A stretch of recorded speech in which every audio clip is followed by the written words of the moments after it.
Good morning, Year 13. In this lesson, we're going to be introducing a new poem, which is The Cord. You will need your copy of Feminine Gospels, and if you haven't yet got a copy of Feminine Gospels, you should find a copy of the poem to read and annotate. We're going to begin today with our daily review. For our daily review, what I want us to do is really build that contextual knowledge that we have, not only of the texts that we read this year, but also the texts that we read last year as well. This is really important because you are marked on how you include contextual knowledge and how you show an understanding of how the writer's life and times influenced and shaped their text. You might want to present it in a table form, as I've demonstrated on the screen.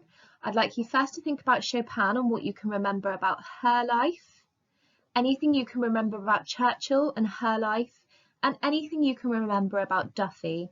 And what I will do, rather than go through answers today, I will look at what you submit and I will plan our future sessions to plug any gaps that we might have in our knowledge.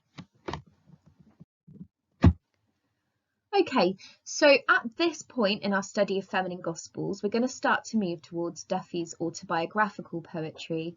So Feminine Gospels has two sections, if you like. One is about the universal female experience, and Duffy uses anonymous narrators, figures throughout history, etc., and talks about their experience as a woman. In the second part of Feminine Gospels, she writes autobiographical poetry, poetry about her own life, and that's what we're going to start to move on today. In particular, looking at Duffy's presentation of motherhood, because the next two poems that we will study over the course of the next few lessons will be about her experiences of motherhood. As we read them, I want you to think about how they compare and contrast to Churchill's own presentation of motherhood in her text. So our big question that we're going to seek to answer by the end of the lesson after reading the poem is, what idea about motherhood does Duffy convey? And before we read the poem, I'm just going to share with you this summary of the story of the poem.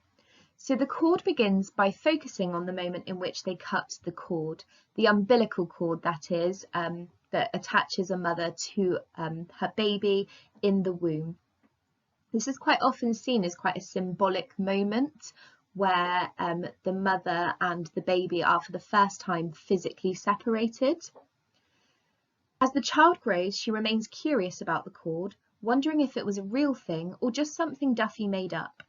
She listens to the story of it being buried in the forest, eventually venturing out into the great forest.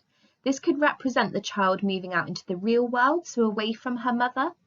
And although things seem scary in the real world, Duffy's daughter can always rely on the guiding light of her mother. So the connection remains strong between the two of them, even though they become physically separated and the daughter goes into the world. You'll notice under the title of the poem, it says, For Ella. Ella is Duffy's daughter, so we can infer from that that this is an autobiographical poem about her relationship with her daughter. The umbilical cord, as I said, attaches the mother to the baby within the womb, and this is where the baby receives all of its nutrients through the cord. And when the baby is born, the cord is cut. The cutting of the cord symbolises the separation of mother from baby, and then becoming two separate people rather than just one. And once the cord is cut, the baby no longer relies on its mother for nutrients. So it's a symbol, if you like, of independence. We're going to read the poem in its entirety before we look back and start to perform some annotations. So here is the poem. For Ella. They cut the cord she was born with and buried it under the tree in the heart of the great forest, when she was exactly the length of her mother's nursing elbow to the tip of her thumb. She learned to speak and asked them, though she was young yet, what the cord had looked like. Had a princess spun it from a golden spinning wheel? Could the cord be silver? Was it real? Real enough and hidden in the roots of an ancient oak, the tangled knot of a riddle or the weird ribbon of a gift in a poke. As she grew, she asked again if the cord was made of rope. then stared from the house she lived in, across the fields to the woods, where rooks spread their pages of wings like black unreadable books, and the wind in the grass scribbled sentences wherever she looked. So she went on foot to the forest and pressed her ear to the ground, but not a sound or movement, not a breath or a word gave her a hint where she should go to hunt for her cord. She went deeper into the forest, following a bird which disappeared a waving hand. Shadows blurred into one huge darkness, but the stars were her mother's eyes, and the screech of an owl in the tree above was the sound of a baby's cry. So let's think about some big ideas then. The poem seems to demonstrate the story of motherhood. The child is entirely dependent on the mother until they stop breastfeeding, but they still remain close.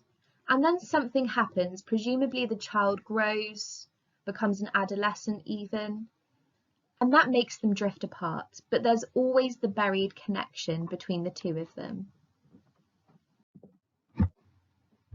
Now we're going to start to annotate the poem, and that's the main thing that I want us to accomplish in this lesson. So I've highlighted some key lines that I'd also like you to draw attention to on your own text, remembering at the end I'd like you to show me a picture of your annotations. Firstly, they cut the cord she was born with. I'd like you to think about what this moment in time where the cord is cut symbolises. So pause the video and next to that line, write down what the cutting of the cord symbolises. Okay, so the severing of the cord symbolises a certain amount of independence. So it's the moment where the baby no longer entirely relies on the mother, where they become two separate people, they're no longer physically attached. So this moment shows and conveys, the physical detachment between the two. So whilst they are now physically separate, we need to consider whether they are also emotionally separated in some way there. And I think that Duffy conveys the idea that because the cord is always mentioned and always exists throughout the poem, there's always an emotional attachment between them, even when the physical attachment is severed. I think Duffy's use of the setting of the heart of the great forest is also quite interesting here. Pause the video and have a think about why Duffy has included this place, the great forest. What does it make you think of? Hopefully you've had a little chance to think about that now. For me, there's an element of fairy tale the whole way through, and that's explored more through stanza 2 as well, and we'll look at that in a moment. And I think that shows the childishness of Ella at this point in time, and also the connection that can be established between mother and baby through stories. She also makes reference to breastfeeding here. She says of her mother's nursing elbow. Nursing is another word for breastfeeding. And I think that Duffy has mentioned nursing because she wants to allude to the fact that whilst they're physically separate, the baby, Ella, still depended on her at this time for nutrients. She presumably breastfed the child, and therefore they still had that physical connection between them. Stanza 2 then, she learned to speak and asked them, though she was young yet, what the cord had looked like. Had a princess spun it from a golden spinning wheel? Could the cord be silver? Was it real?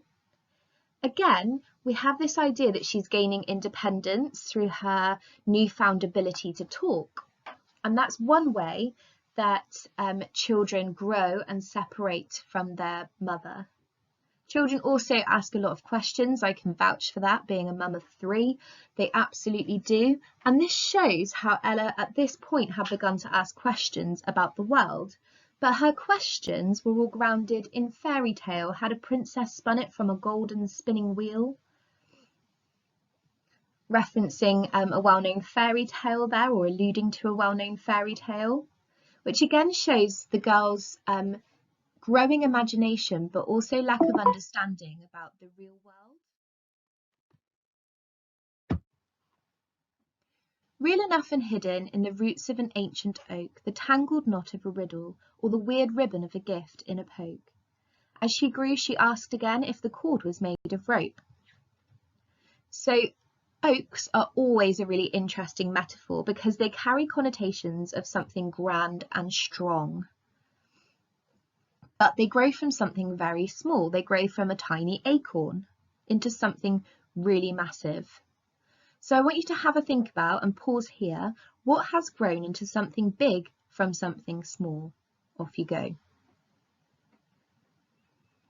Okay, so hopefully you realise that on a surface level, this seems to be a metaphor conveying the growth of Ella from something very small inside the womb to something very big outside of the womb. But equally, it could also be a metaphor for their relationship, how that's grown from something very small, the idea of a baby during pregnancy, to something very big, something very real and tangible in front of her. So next to that, I'd like you to annotate what oaks carry connotations of, why they're an interesting metaphor, and then how it applies to this particular text.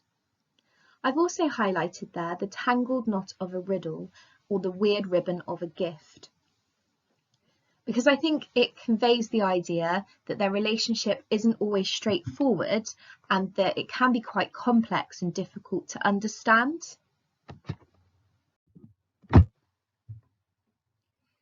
Next stanza then stared from the house she lived in across the fields to the woods, where rooks spread their pages of wings like black unreadable books, and the wind in the grass scribbled sentences wherever she looked. So in this stanza, what particularly stands out to me is the use of rhyme. So the rhyme isn't at the end of the lines, we have that internal rhyme again, and it does add a certain rhythm to the poem that again makes it sound like a childlike story. Rooks are the birds on the screen that you can see, and we've already looked at ornithological imagery and bird imagery and what it can be used for. So generally birds symbolise freedom and entrapment. You might particularly remember that from your study of The Awakening. However, rooks carry specific connotations themselves. They carry connotations of misfortune, suggesting that something bad might be happening. They're also known for their harsh call.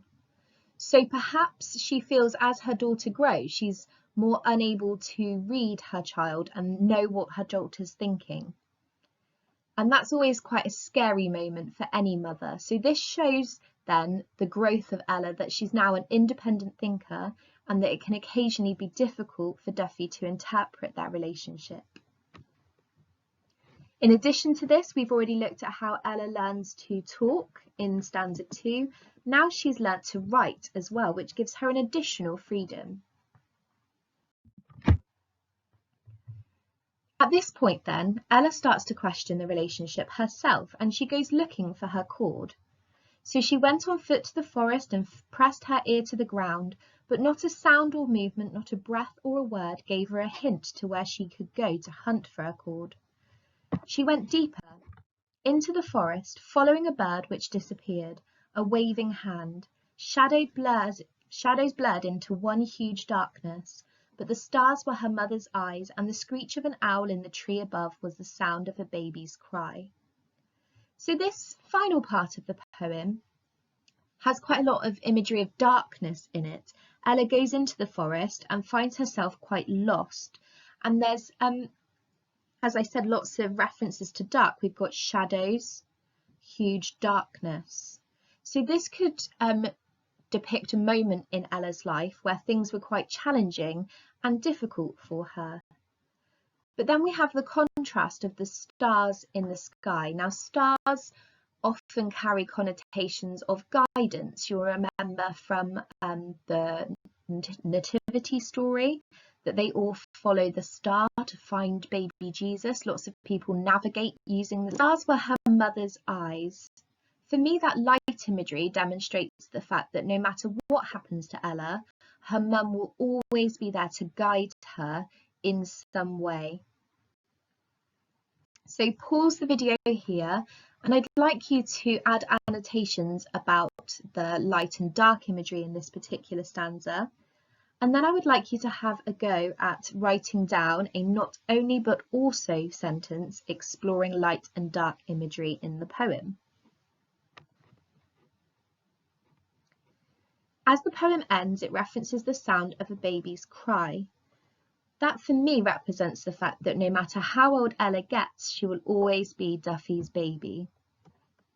And Duffy will always be that maternal figure in her life. So now I'd like you to finish this lesson by answering today's big question.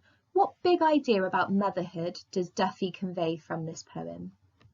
Off you go. And then remember to submit your work to me through Show My Homework so that I can keep my record of who has completed which poems.